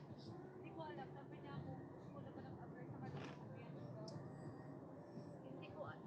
May bago pala kayong clinic? Hindi ko alam eh, kasi hawak naman nung ano eh, si Joy at saka itong age clinic eh. Madami siyang clinic daw, sabi niya kung may kakilala daw ako. Pwede na. Uy, si ano? Oh, si Marie Grace. Mayroon kakilala, Day. Ha? Ibigay mo ang number sa akin. Tsaka yung clinic ko, anong pangalan? Hindi, sabi sabihan ni Sir sa'yo. Hindi ko nga alam anong clinic. Saan ang clinic? HR ni Miss Noha? Saan ang clinic? Hindi nga sinabi. Ah, hindi ba alam. Sabi ko naman, magkano. Bago? Bago? Bago. Sabi ko, Maganda yung pioneer. depende daw sa experience. Nawala na si ano? Si ano no? Sige nga. Nag-chat lang naman. I-ano mo, i-send mo sa akin. Sa WhatsApp ko kami lang. Hindi mo tinanong na ano? Hindi mo tinanong anong clinic? Ha? Hindi mo tinanong anong clinic? Hindi na alam. Hindi mo tinanong anong clinic? Hindi nga siya sinabi. Hindi niya sinabi ko. Di ba kailan nag-message sa'yo? Yung ano nga, yung ano ni Miss Noha, ano mo yun? Hindi, kailan nag-message? The other day lang. Bago lang. Bago lang, this week lang? Yeah, this week lang. Replyin mo nga. Say, hello ma'am, may refer po ako sa'yo. Ano sabi mo? Sabi ko, magkano nga yung rate? Yung bigay niya sa akin. Depends daw Sa experience. Tapos, i-replyin mo nga ulit niya yung dahil. Tapos, isend ko na lang sa akin bukas. Hello ma'am, May mo, re-refer po kami. may re-refer kami. Gusto ko sana malaman kung anong clinic yan at location. Oo, ito kayo. Ayun na lang. Para ma-refer mo sa iba. Ayun na. Like, tapos pag nag-reply na siya, send mo sa akin. Bukas. Send ko yung number ni Marie Grace. Send ko yung number niya. Hindi, ikaw lang bigay at send ko kay ano. Bibitingnan niya pa kasi yung mga location. Kaya nga. Mga kanta ko, may mga kanta mo. Ha? Mga kanta ko. HR Aban Clinic. Aban? Oo, Aban. Anong pangalan nga niyan? Si ano yan? Hindi kasi dahil yung HR dyan sa Aaban kay pabago-bago. They will open a new Feeling- clinic. feeling If you ko, are interested feeling to ko. join us. Feeling ko ano yan, ibang clinic naman talaga yun siya eh. Kasi pabago-bago ang ano dahil. Ha? Ipabago-bago. Ah. Kasi ano ba, nag-transfer yan Salary sila. depends on experience. Sabi mo, I know the name of the clinic, ganyan. And location. And location, so I can refer someone.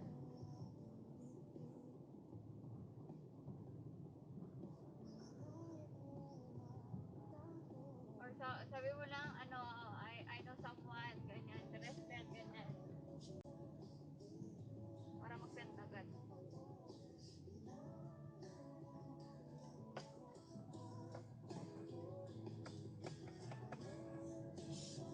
Ito yata rin kita eh, derma din yan eh.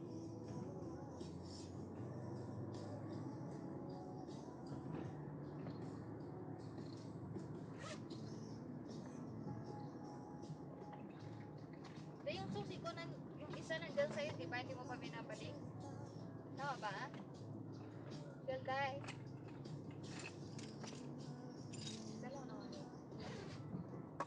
Spaghetti, pababa. Wait mo yung reply niya. I-send ko sa'yo yung number. Wait mo na lang yung ano, yung reply. Tapos, isend mo na lang sa screenshot ng reply. Bukas na. Basta ni-rep niya.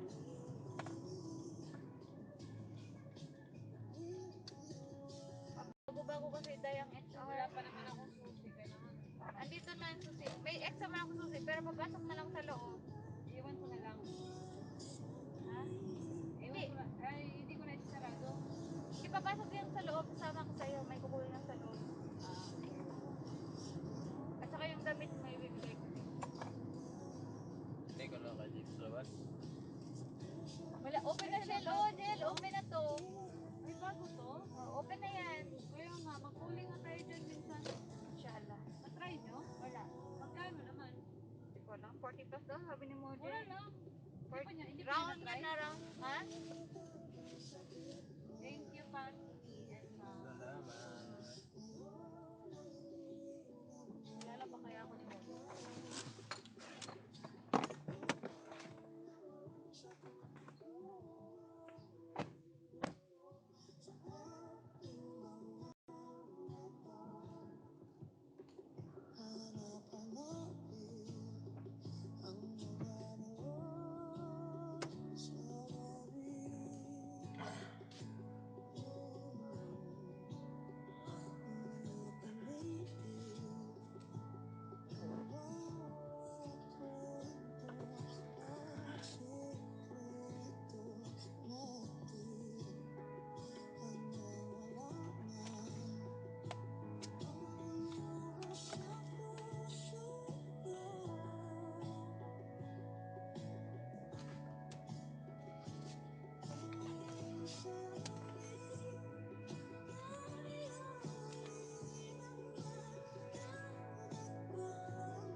For tomorrow.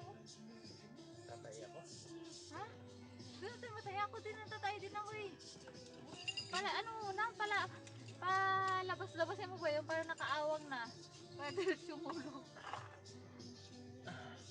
Ayan, si ano. Kaya mabango na daw yung kwarto. Sabi ko, meron kasi akong sprayer.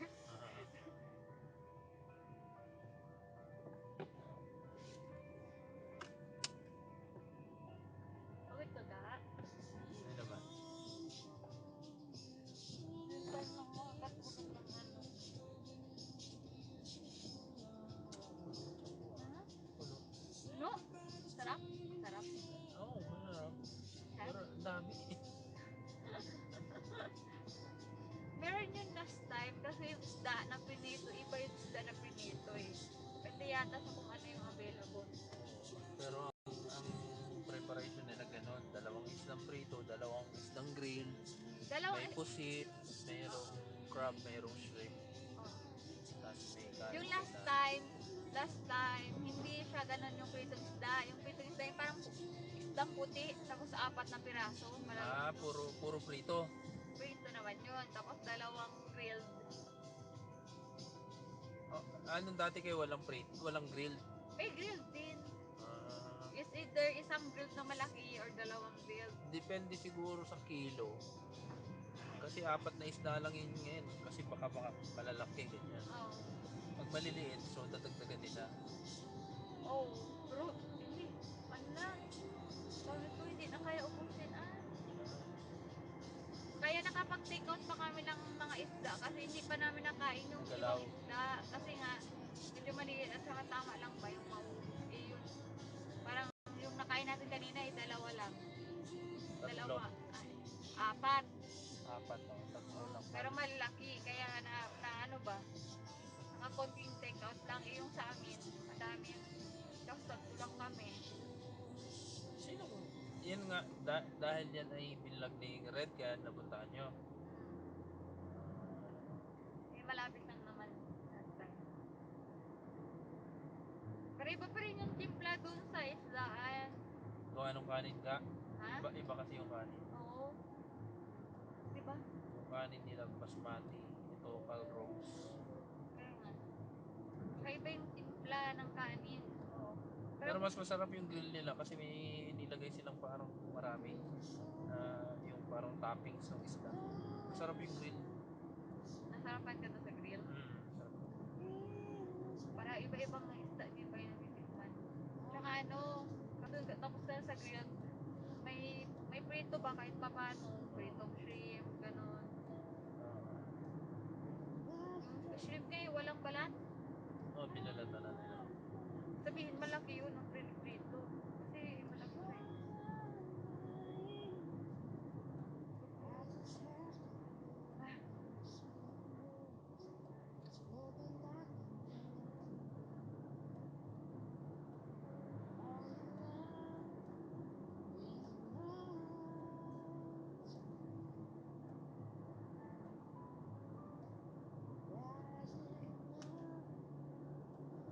Taba pa daw ah.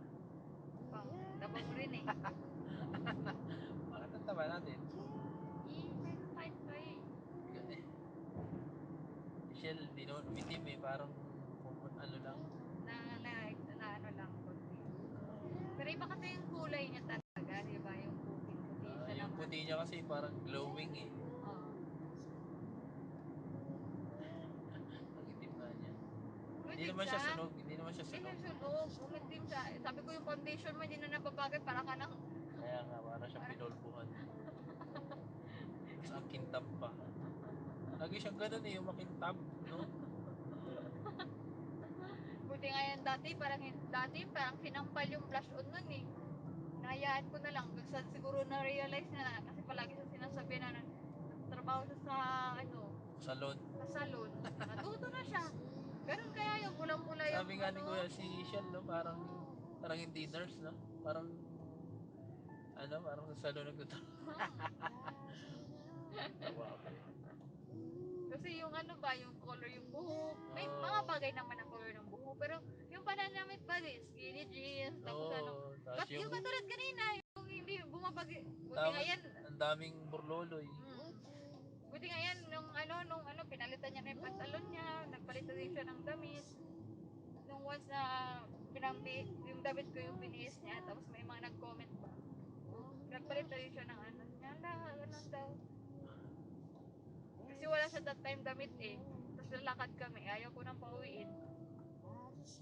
So ito, suotin mo yung pantalon, ganun. Ayaw lang din siya, pero pag nalakad pa na yung pantalon niya. Yung maano talaga siya, maano siya sa damit. May mga tatakbo yung mga damit.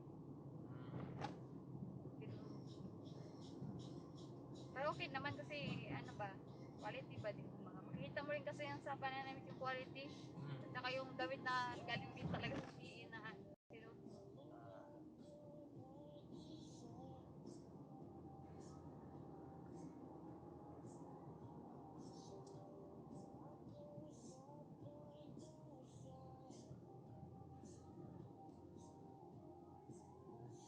Parang ang dami pa sa loob sa'yo ni Shell. Ha? Ang dami yung pang-plastic eh, ang dami. Abubot mga ano yun. Abubot pero saka wala siya sa clinic eh. Siyempre, share ko sa clinic. Ha? Wala siya sa clinic eh. Yung daing. Ano May na yun? daing? Oo. Hindi naman tayo magluluto dyan. Ano, magkikipagkarera pa tayo sa daing dyan sa ano. At natin ma-try sana. Worth it pala. Pwede mo lang magluto dyan. Kaya nga, ate na. Ano yata yung dala niya, parang pinikas yata. Hindi ko magluto dyan. Ha? Eh, magluto ka? Oo, pwede naman. Sabi nga nila, ay, nag-iba na yung itsura. Kasi talaga.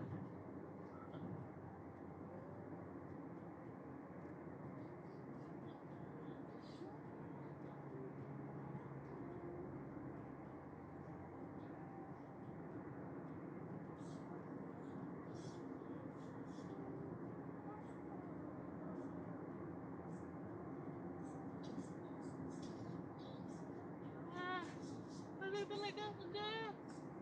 Busog ako.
Bayin nga. Ha? Busog pa. Ang hindi makatulog pag ano, busog. Pero natatay ako.